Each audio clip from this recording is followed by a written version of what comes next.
du coup, moi, je suis Émilie Marchandin, je suis une artiste peintre, une artiste plasticienne. Je suis basée à Marseille et donc je vais un peu vous expliquer, un peu comme Raphaël, un peu en côté, l'histoire de mon parcours artistique parce que ça a influencé beaucoup ma pratique.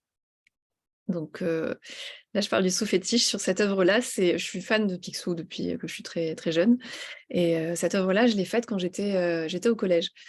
Donc, faut savoir que j'étais harcelée quand j'étais au collège et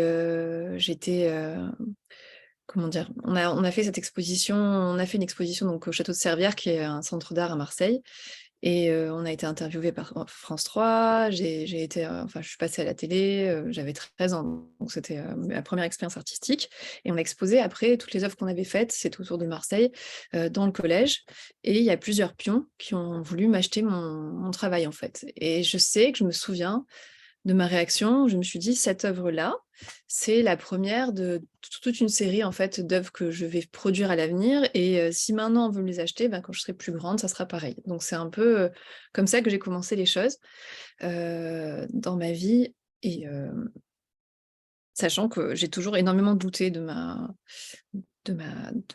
carrière d'artiste, en fait, du fait d'être artiste et pourtant, en ayant une conviction depuis que je suis jeune, en fait, depuis que je sais parler, je sais que je veux être artiste peintre et écrivain. Pour l'instant, l'écriture, je l'ai mise de côté parce que j'écris déjà beaucoup pour moi, mais la peinture, ça a toujours été quelque chose, comme un appel, en fait, beaucoup plus fort que moi.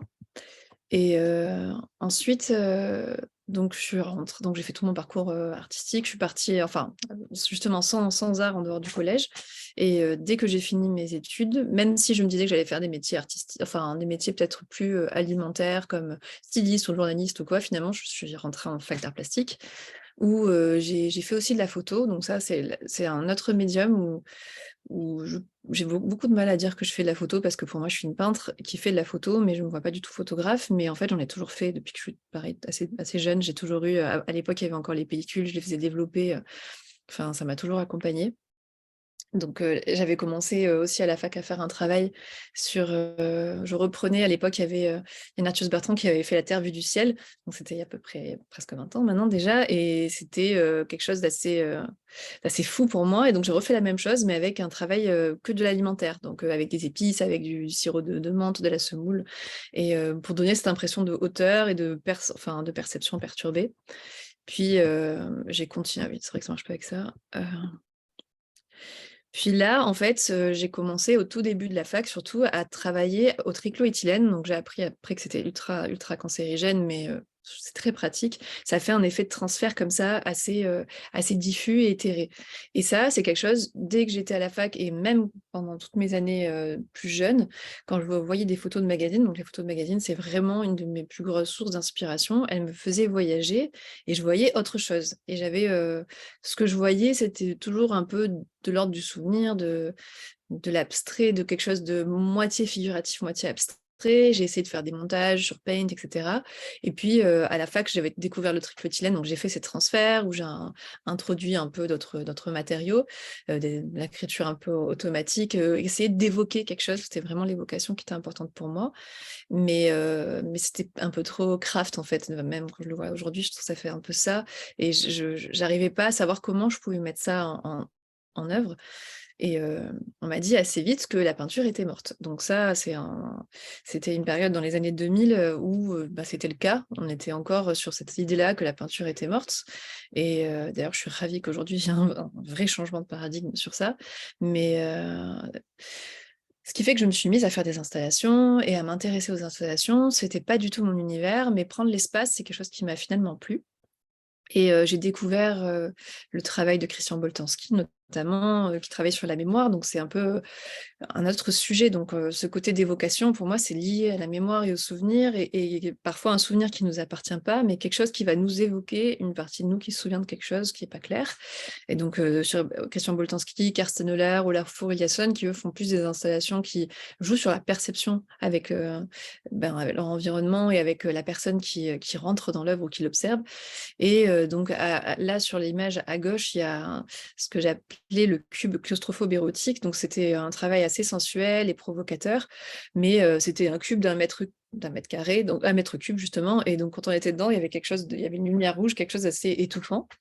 Et à droite, là, je montre plutôt donc ça a été mon sujet de mémoire, mon premier mémoire, ça a été sur le devoir de mémoire, notamment sur tous les génocides. Donc c'est un travail c'était un travail beaucoup moins léger et ça a été un travail très, très intense, que j'ai fait aussi la marche des vivants à l'époque, donc j'avais besoin de créer autour de ça. Et donc il y a un peu un peu les thèmes qui reviennent souvent dans mon travail, c'est donc la mémoire, le souvenir et quelque chose parfois qui est relié à la mort. Alors plus autant, d'une manière aussi, difficile que celle des génocides, mais c'est quelque chose d'assez présent et aussi ce côté, assez sensuel, érotique, provocateur qu'on va retrouver toujours dans mon travail et ça, c'est quelque chose, aujourd'hui, je revisite encore en permanence à me dire que finalement, j'ai toujours les mêmes thèmes qui reviennent tout le temps avec différentes formes. Donc pendant mes études, j'ai fait un master en arts plastiques à la faculté, j'ai eu la chance d'avoir un semestre sur toutes mes études de peinture et c'était assez, génial. J'ai vraiment enfin, dès que j'ai commencé à peindre, c'était vraiment ce que je voulais faire, je m'en suis rendu compte et mon professeur de l'époque, qui est aussi un artiste peintre, m'avait dit: «Tu manques, c'est sympa, notamment pour l'œuvre de gauche, c'est vraiment sympa ce que tu fais, mais tu manques de technique». Et cette, remarque m'a, un peu cassée, même pendant des années, parce que j'avais vraiment l'impression de jamais, être assez forte dans mon travail artistique, vu que je voulais faire de la représentation et de la figuration et bah, déjà que j'avais vraiment du mal à me sentir artiste et que ça, c'est un sujet qui est revenu vraiment souvent, où je me sentais jamais artiste, jamais vraiment artiste, c'est dans ma tête, c'est un caprice, c'est pas quelque chose que je veux vraiment faire. En plus d'entendre ça, alors ça m'a à la fois énervée parce que j'étais en études et que j'étais là pour apprendre, mais qu'en même temps, ben, j'avais l'impression que, ben, c'était pas assez bien. Donc de toute façon, après, je suis repartie sur les installations et hem et après, en fait, j'ai twisté après les études à la fac, vu que l'installation, ça m'a donné le goût du volume et de l'espace, et j'ai fait, je me suis lancée en architecte d'intérieur. Donc à l'époque, enfin, on pouvait, modifier des plans jusqu'à une certaine, surface et donc je me suis formée sur ça et à côté de ça, j'ai commencé à bricoler de la peinture. Donc sur l'œuvre de droite là, celle qu'on voit avec des collages et des transferts, c'est une œuvre qu'on m'avait commandée. Donc quand j'étais à la fac, on m'a fait des commandes alors que je faisais pas de peinture. C'est quelque chose que j'avais pas trop compris à l'époque et que je comprends toujours pas trop. Mais, j'ai commencé un peu à peindre et à bricoler avec un esprit assez pop et avec beaucoup ce mélange de collage, de peinture, au rétroprojecteur et ce qui m'intéressait, c'était, de travailler, quelque chose que je pouvais faire et qui était assez décoratif. Mais vu que j'étais en train d'être architecte d'intérieur, à côté de ça, bah, il y avait vraiment, je pense, l'influence de ça. Parce que j'ai fait mon deuxième mémoire, parce que j'ai fait 2 mémoires différents sur les 2 années de master, sur, le décloisonnement de l'art du design et de la mode et donc c'était vraiment quelque chose qui m'intéressait et donc on retrouve ça dans cette série-là. Puis, je me suis rendu compte que enfin, je trouvais ça pas assez, j'ai pris un premier atelier à l'époque et je trouvais que c'était pas assez, encore ce que je voulais exprimer. Donc j'ai pris des cours de peinture et en fait, entre-temps, je sais que je suis partie en vacances et c'était des vacances où il fallait beaucoup se présenter à de nouvelles personnes et à chaque fois que je me présentais, je me rendais compte que je me reconnaissais pas dans le fait de dire que j'étais architecte d'intérieur et créatrice de bijoux parce que j'ai aussi lancé ma marque de bijoux et ça m'a fait un déclic. Je me suis rendu compte que c'était pas cette personne-là que je voulais présenter, mais une autre, celle d'être artiste. Et quand je suis rentrée, ça a été un ram-bam, j'ai cherché à changer vraiment, donc j'ai quand même eu une transition et j'ai pris des cours de peinture. Et pendant 6 mois, au final, ça a été plus, cathartique qu'autre chose parce que je me suis rendu compte que ce que je pensais ne pas être capable de faire, en fait, j'y arrivais. C'était juste moi qui me mettais des barrières et ça a toujours été un gros souci comme j'expliquais, un souci dans mon parcours, c'est que j'ai toujours eu l'impression de jamais être assez bien, jamais être à la hauteur, de jamais être capable de faire les choses et donc ça a souvent été un obstacle. Donc grâce à ces cours, j'ai appris la méthode du frottis. Donc moi, je travaille uniquement à la peinture acrylique parce que je n'aime pas l'odeur de la peinture, à l'huile et qu'elle me fait mal à l'estomac et donc et aussi j'ai vraiment pas trop non plus les temps de sèche qui sont trop longs pour moi. Donc moi, mon but, même depuis des années, c'est travailler la peinture acrylique, mais avec l'effet esthétique de la peinture à l'huile. Donc c'est aussi un peu un travail de chimiste et donc là, j'ai introduit à la fois le travail du fusain et le travail du frottis aussi, donc pour travailler ces effets un peu hyper réalistes, mais Je ne me voyais pas, démarcher des galeries avec ça parce que pour moi, c'était un style dans lequel, qui me plaisait, donc ce côté de provocation, donc toujours l'empowerment de la femme qui m'a toujours beaucoup intéressée aussi. Mais, parce que en fait, je mettais pas un mot là-dessus à l'époque, mais j'ai toujours été assez féministe. Mais pour moi, c'était vraiment important que la femme se réapproprie sa sexualité et qu'elle soit forte et donc c'était bien, mais je ne me voyais pas démarcher les galeries et ça a été un souci pendant des années parce que je me voyais jamais penser avoir le niveau pour démarcher des galeries, donc j'ai exposé dans des restaurants, dans des endroits un peu intermédiaires, mais rarement dans des, entre guillemets, «des vraies galeries» ou parfois des gens qui me le proposaient, mais pas moi qui le faisais, qui démarchais. Et donc, à partir de là, j'ai rencontré aussi un collectif en 2014, qui s'est formé par rapport à Marseille, capitale de la culture 2013.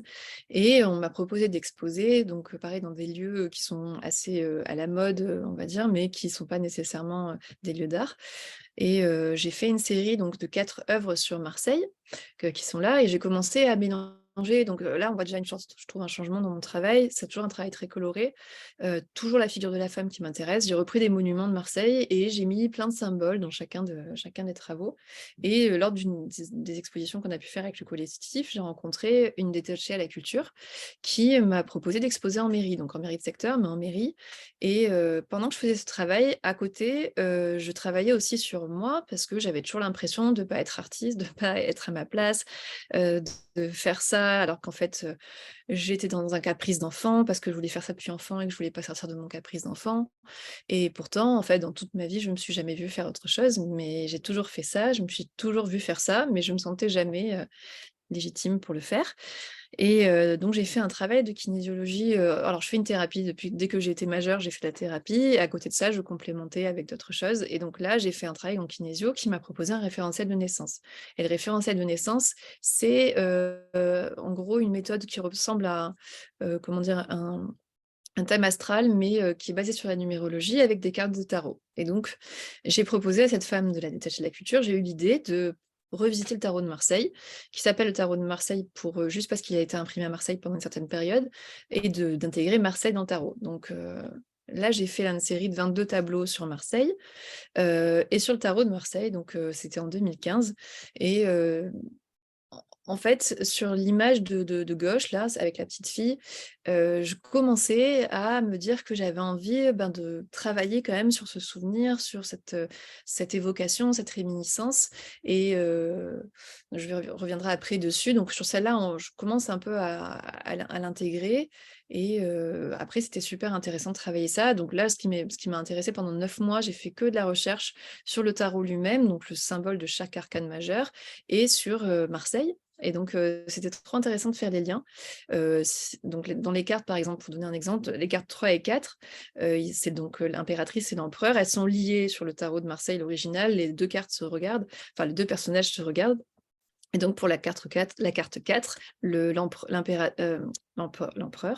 j'ai mis en fond le pharaon qui, a été fabriqué, sur commande de l'empereur Napoléon III pour l'impératrice Eugénie. Donc il y avait encore ce lien et en gros, j'ai fait ça avec tout le tarot et c'était vraiment un travail que j'ai fait initiatique. C'est-à-dire que j'ai travaillé chaque carte dans l'ordre pour, avoir tout ce parcours et moi, le tarot, j'ai une histoire un peu spéciale parce que dans ma famille, ma grand-mère les tirait et il y avait un peu un côté tabou pour moi de le travailler au début. C'était, j'osais jamais regarder trop les tarots parce que ma grand-mère les a tirés, puis un jour, elle a vu la mort de sa fille dans ses cartes et c'est arrivé. Donc elle a déchiré ses cartes et depuis, dans la famille, c'est devenu quelque chose assez tabou. Mais avec cette méthode-là du référentiel, quand j'ai découvert le tarot, j'ai trouvé ça tellement intéressant et passionnant que j'ai vraiment eu envie de le travailler. Et puis, ensuite, en fait, j'ai commencé à prendre des cours de modèle vivant parce que lors d'une de mes expositions, j'ai une amie du premier atelier que j'avais, dans lequel j'avais travaillé, qui m'avait proposé de faire des cours de modèle vivant dans un atelier qui était, l'atelier privé d'une artiste et en fait, cette artiste, j'adorais son travail, c'est Sylvie Guillot. Elle travaille un peu comme, Jennifer Saville, enfin Jenny Saville, et quand j'ai débarqué dans l'atelier, la première impression que j'ai eue, c'est que j'ai adoré, mais vraiment adoré le lieu. C'était un lieu sous les toits au 5e étage. Je sais pas quelle heure il est, je vais regarder. ouais, ça au 5e étage avec, genre nord-sud, bon bref et assez rapide donc le modèle vivant, moi déjà, vu que j'avais toujours l'impression de pas être assez, comment dire? Assez forte en dessin, que j'étais pas assez bien, ça m'a permis de travailler justement sur ma technique encore où du coup j'étais restée avec la croyance du professeur qui m'avait laissée à l'époque. J'ai travaillé sur le modèle vivant et là c'était super intéressant parce que, ben, comment dire? Je me suis rendu compte que je pouvais vraiment améliorer par le travail d'observation, main et crayon, en fait, main et œil, enfin mes proportions, ma capacité au dessin et elle est partie, après 2 mois que j'ai commencé le modèle vivant dans son atelier, elle est partie aux États-Unis, à San Francisco, mais elle comptait rien faire du lieu, donc je lui ai proposé de le reprendre et j'ai repris la direction du modèle vivant. Et donc, ce lieu, ça a évidemment apporté une nouvelle, un nouveau dynamisme, en fait, dans mon travail et là, j'ai commencé, donc on le voit un peu sur cette photo, à travailler, sur 2 séries. Ça, c'est la série Dessins rêvés, donc j'en parlerai encore après et celle des fétiches. Le modèle vivant, pour pouvoir, réussir à payer l'atelier, j'ai commencé à organiser bon, les séances j'avais l'habitude de faire, j'ai continué de les faire et j'en ai rajouté et avec des pauses un peu plus longues où je peignais et je me suis retrouvée avec plein de peintures comme ça sur les bras, on va dire et je me suis dit que ce serait intéressant de rassembler, toutes ces peintures et d'autres peintures aussi que je pouvais faire qui étaient plus des études dans cette recherche permanente que j'avais de me dire: «Bon, bah, peut-être que cette façon de travailler, c'est la mienne» ou je sais pas vraiment peindre. C'est vraiment ce problème qui revenait tout le temps de: «Je sais pas peindre, je suis pas faite pour être peintre, je suis pas faite pour être artiste, je suis pas artiste, c'est un caprice». Donc je faisais beaucoup, beaucoup d'études et je me suis dit que ça serait intéressant de les rassembler sous, un travail de les encadrer, en fait. Donc là, on voit que des dessins de modèles vivants, enfin des peintures de modèles vivants que j'ai reprises après, la séance et ce qui m'intéressait, enfin, donc j'ai chiné pendant plein de matinées, sur des années, des cadres dorés et j'ai rassemblé plein de ces peintures différentes qui, parfois, se ressemblent pas sous le cadre. Donc cette série, ça s'appelle «Les fétiches» parce que quand on les rassemble, ça donne vraiment une impression de cabinet de curiosité. Parce que, ben, en fait, dans cette problématique de doute qui est vraiment quelque chose qui m'habite en permanence, il y a aussi, l'éparpillement. C'est que j'aime plein de choses et comme je me sens jamais assez, déterminée dans mon travail, assez légitime, je vais dans plein de directions différentes et à côté de ça, j'ai toujours cette conviction plus forte que le reste que la peinture, c'est mon univers et l'art en général et donc du coup, j'ai fait cette série et à côté de ça, donc j'ai commencé à travailler série des scènes rêvées qui est vraiment, je pense, juste je ne sais pas si je peux revenir en arrière, mais juste pour vous montrer, on retrouve l'origine là-dedans, en fait, dans cette série-là que j'avais commencé à la fac, mais je savais pas comment exprimer. J'avais aucun vocabulaire visuel, même au niveau historique de ce que j'avais étudié à la fac ou après, j'arrivais pas à trouver des œuvres qui, en tout cas dans l'histoire qui me permettent de transmettre ce que j'avais dans ma tête. Et donc, j'ai fait un énorme travail de rassemblement. J'ai collecté enfin, c'est pendant des heures sur Instagram et sur Internet, sur Pinterest, des artistes plutôt contemporains qui m'ont permis de créer un vocabulaire visuel. J'ai créé aussi des fiches, donc j'ai un côté très méthodique pour pouvoir bah, me rassurer. J'ai créé en fait plein de fiches, enfin, je sais pas, des fiches avec chaque méthode référencée, qui sont souvent des méthodes de peinture à l'huile, que j'essaye après de convertir en méthode à l'acrylique pour pouvoir ben, créer le travail que ben, on voit un peu ici. Ça, c'est la première œuvre que j'ai pu faire en scène rêvée. Euh, et cette idée-là, donc ce travail-là, c'était donc beaucoup de collages, de photos que je trouvais un peu de partout et qu'après je réinterprétais, sauf celle du requin. Là, ça, c'est vraiment une photo que j'ai prise parce que voilà, c'est un peu ce qui s'est passé. C'est que moi, j'ai commencé je voulais vraiment développer tout un vocabulaire visuel et qu'on voit ce que moi, je voyais dans ma tête. C'est-à-dire qu'on est vraiment sur, je sais pas, une sensation. Parfois, ça m'arrivait de peindre aussi mes rêves, justement, parce que parfois je fais des rêves absolument incroyables et j'essaye de les retranscrire. Ça m'arrive aussi de regarder des images, des photos de magazines, donc toujours la même influence comme quand j'étais enfant et d'avoir une sensation de je sais pas, de tout ce qu'elle m'évoque en fait et cette évocation et cette, ailleurs qui m'intéressait de transcrire et donc j'ai travaillé sur ce vocabulaire visuel et c'était pour moi la priorité, c'était de savoir peindre ce que je voulais. Donc je travaillais avec des photos qui n'étaient pas les miennes mais ça me dérangeait, donc du coup, j'avais l'impression de ne pas être légitime à exposer ce travail, donc je n'ai pas démarché de galerie pour cette série-là et d'ailleurs, je l'ai très peu exposer et il y a une partie de ces œuvres que j'exposerai justement pour le cercle de l'art parce que j'ai jamais senti de légitimité à l'exposer, parce que c'était pas pour la plupart mes photos et que voilà, donc ça me dérangeait les photos de référence et que même si le travail plastique était vraiment le mien, le reste, j'avais du mal et donc il faut savoir aussi je trouve ça intéressant en fait de transmettre tout ce doute en fait qui m'a toujours habité parce que ça peut être quelque chose que je pense qu'on partage, mais alors pour ma part c'était et je le souhaite à personne d'ailleurs, c'était à un niveau assez intense. C'est-à-dire que par exemple, je sais que pour chacun de ces tableaux, je passais des mois parce que à chaque étape, j'avais l'impression que j'étais nulle. À chaque fois que je ratais quelque chose, pour moi c'était pas assez bien, je savais pas le faire, c'est parce que j'étais pas capable, enfin vraiment il y avait toujours ce problème de harcèlement mental et chaque étape était j'avais l'impression, vous voyez, quand on a le vent en face avec du sable ou quoi, j'avançais comme ça pour peindre. Et pourtant, à certains moments, donc par exemple sur la tête de la femme, là, il y a vraiment cet envolé. À certains moments, j'étais obligée de plonger dans le vide, j'étais un peu moins dans le contrôle, et c'était à chaque fois ce que je recherchais, cette sensation de flow, où j'obtenais ce que je voulais, et puis en même temps, je lâchais prise. Et c'était vraiment une sorte de dualité très très forte à l'intérieur. Mais en même temps, grâce à la peinture, dans le tarot, il y a une carte qui s'appelle l'étoile et qui est un peu le guide. On fait confiance à son guide et on s'y remet. Ça, moi, je suis née le 17, donc c'est un peu ma carte, ma première carte, justement. Il y a un peu de ça. C'est-à-dire que la peinture, ça a toujours été ce guide qui était plus fort que moi. Et pourtant, alors que j'étais toujours en train de douter, en train de me harceler pour me dire que je n'étais pas assez capable. Et du coup, j'ai travaillé à côté de ça. Donc là, c'est sur celle-là, celle de gauche, on va dire, alors j'ai pas mis les titres, c'est Tropical Spirit, je crois, celle-là.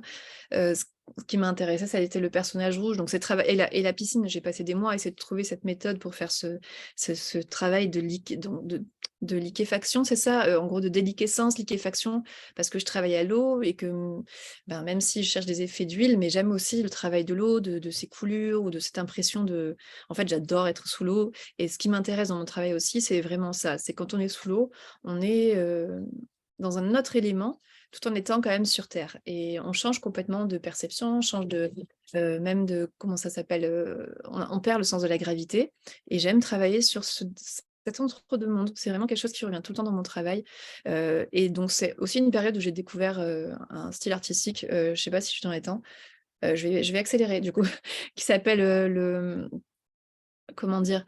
Qui s'appelle, le disrupted realism et c'est un peu ça, en fait. C'est vraiment un côté un peu abstrait avec un côté plus, pardon, c'est le fait d'être stressée, ça m'a un peu embrouillée, d'être, et plus, en mélange abstrait, abstraction pour pouvoir représenter tout ce qui échappe et tout ce qui est flou et en même temps des éléments disruptifs. Ce qui m'intéresse aussi, c'est d'avoir quelque chose qu'on ne comprend pas dans le tableau, quelque chose qui est assez fort comme le personnage rouge pour pouvoir, renvoyer à la personne. Ce qui m'intéresse aussi, je suis quelqu'un de très empathique et j'ai parfois du mal aussi à me dissocier un peu des autres, c'est de parler aux autres et que chacun puisse projeter sa propre histoire comme quand on vit un rêve et comment dire? Et qu'on cherche à l'interpréter. Donc c'est pour ça que j'appelle ça aussi les scènes rêvées et celle de droite, c'est clairement un travail où j'ai, travaillé sur les couleurs du rêve. Donc pareil, j'ai fait des semaines et des semaines de recherche pour travailler sur les couleurs du rêve et donc ça, c'est la série Extase. Donc entre temps, j'ai travaillé aussi sur d'autres séries.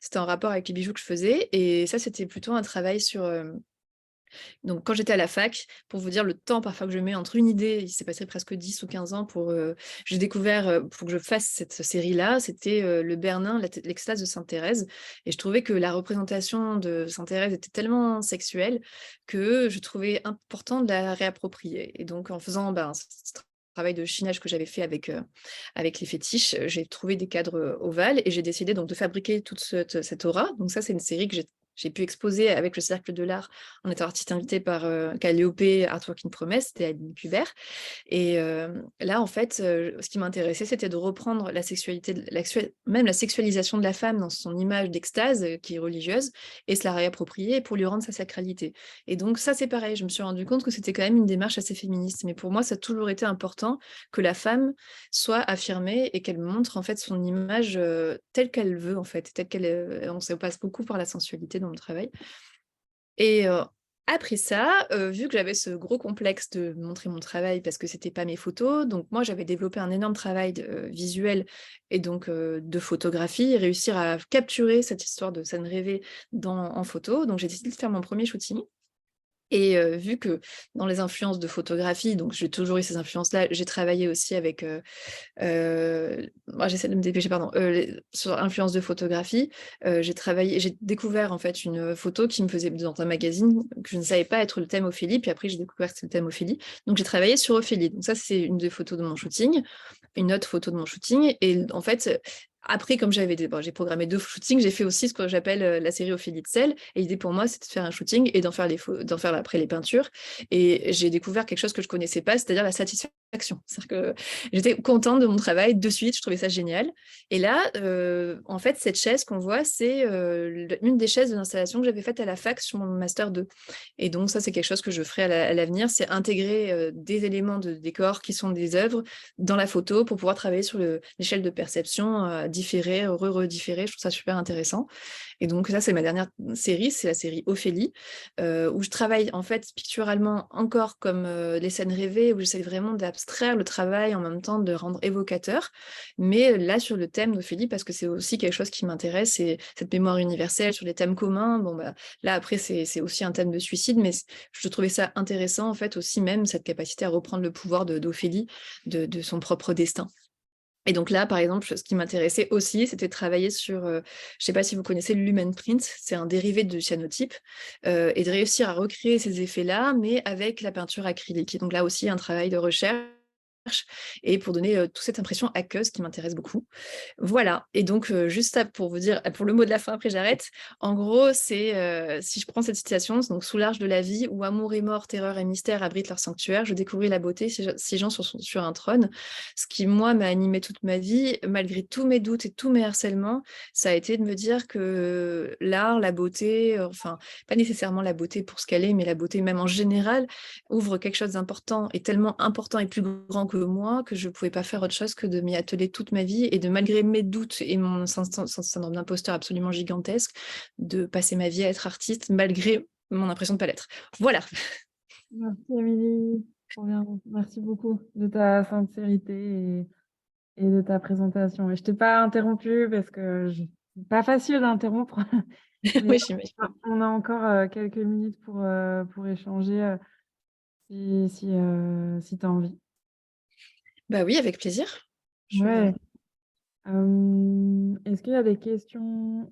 Ouais, moi je me demandais, c'est hyper, cinématographique, je trouve, ton travail et tu as je sais ou alors je l'ai loupé, mais tu as pas parlé de cinéma et j'ai énormément pensé à des films des années 60 du style Rebecca, j'ai eu toute une période où je regardais énormément de films qui mettaient en scène la place de la femme, qui pouvait être, dans des situations d'oppression ou quand on leur fait penser qu'elles sont folles. Et il y a ces femmes qui sont dans ton travail, qui sont mises en scène dans des situations parfois euh, bah, Là. plus avant, peut-être plus, ouais, où tu vois les femmes qui tombent, les femmes qui sont dans un contexte où on sent que c'est le contexte qui fait la femme et qu'elles sont endormies et qu'elles sont pas forcément conscientes. Ça m'a fait énormément penser à tous ces films. Je pense à Rebecca, mais il y en a d'autres, des films de cette période-là, où toute une série où les femmes sont mises en scène et dans des environnements où elles maîtrisent pas ce qui se passe, quoi. Alors, tu n'es pas la première à me le dire, qu'il y a vraiment cette influence du cinéma. Je le perçois pas, mais je pense que c'est peut-être après ma vision justement des photos de magazines, qui est un peu un cadrage peut-être cinématographique et une mise en Mm. scène. D'ailleurs, j'appelle ça des scènes en fait rêvées. Donc, Ouais. en revanche, on l'a déjà dit, mais parce que pour moi, c'est un peu une histoire aussi que je cherche à raconter, mais sans mots. C'est ça aussi. Je veux pas verbaliser. Moi, ce qui m'importe, c'est raconter une histoire et que la personne se raconte une histoire en le regardant aussi. C'est ça qui Ouais. m'intéresse. Mais Oui. je n'ai pas ces références, mais c'est exactement, en revanche, tout ce que tu as expliqué sur le rapport de la femme dans ce cinéma, c'est vraiment ça aussi que je transmets, clairement. En fait. Oui, puis c'est comme si tu mettais, comme si tu proposais des éléments pour créer une narration et qu'en fait, les personnes qui regardent créent la narration eux-mêmes. Toi, tu ne fais que placer des éléments et c'est à continuer, quoi. Exactement, c'est ça. Chacun raconte des histoires, parfois c'est vraiment, enfin, c'est aussi créatif, je trouve, que l'œuvre, c'est trop intéressant. Ça va très loin. Hello, Oui, Nelly. merci beaucoup pour cette présentation, Émilie. Merci. J'ai raté un peu le début parce que j'ai eu une visite surprise, mais je me suis plongée dedans et je vais la regarder encore après, quand elle sera enregistrée. Euh, je voulais te demander, j'espère que je ne pose pas une question qui va être une redite, mais du coup, ton rapport au rêve, je le trouve hyper intéressant. Et je me demandais, et justement pour rebondir sur la question juste d'avant, le côté très drama, très iconique de tes mises en scène. Et du coup, je me demandais, ouais, la question un peu bateau, mais du coup, ton rapport au rêve, si tu peux développer un tout petit peu là-dessus. Pourquoi le rêve, en fait? Bah, en fait, je pense que j'ai toujours fait des rêves prémonitoires et des rêves des personnes décédées sans savoir qu'elles étaient décédées, ça m'est arrivé plusieurs fois. Et donc, je sais pas si c'est ça. Mais déjà, j'ai toujours eu un rapport très particulier avec le rêve, parce que je suis pas la seule. Ma grand-mère, ma mère avaient on a toutes ce don. Et donc, on a toujours beaucoup parlé de nos rêves comme quelque chose, un élément, en fait, partie intégrante de notre vie. C'était pas juste un détail. Et puis même par la suite, l'analyse du rêve, c'est vraiment quelque chose qui, je trouve, permet de comprendre des choses sur soi, sur les choses qu'on traverse. Ma mère a cette grande capacité aussi de bien interpréter les rêves. Et en fait, moi, après, ça m'est aussi arrivé de faire des rêves absolument magnifiques, mais vraiment magnifiques. Et aucun film qui arrivait à la cheville de mes rêves. Donc, du coup, c'était aussi peut-être réussir à transcrire ces rêves-là. Et après, en amont, dans le réel, pas dans le milieu du rêve, il y a aussi parfois des endroits, des moments, des photos ou quoi, qui me donnent cette sensation d'être dans un rêve ou qui me projette dans un ailleurs qui ressemble au monde du rêve. Et donc, c'est aussi pour ça que je travaillais sur ça. C'est aussi le souvenir, la réminiscence. La réminiscence, je pense que c'est pas mal parce que parfois, on a le souvenir de quelque chose qui nous appartient peut-être pas, mais du coup, c'est un peu les trois. Je tourne autour de ça, quoi. C'est beaucoup, en fait, c'est vraiment des trames. Hein, c'est en permanence dans ma vie, en fin de compte. Voilà. On passe quand même la moitié de nos vies à rêver. C'est quand Ouais. même un peu... Ça, mais après, on se souvient pas tous aussi. Pas toujours. Merci pour ta réponse. Merci beaucoup. Merci. Merci Nelly. Ben, super. Merci infiniment, hein. C'était trop intéressant aujourd'hui.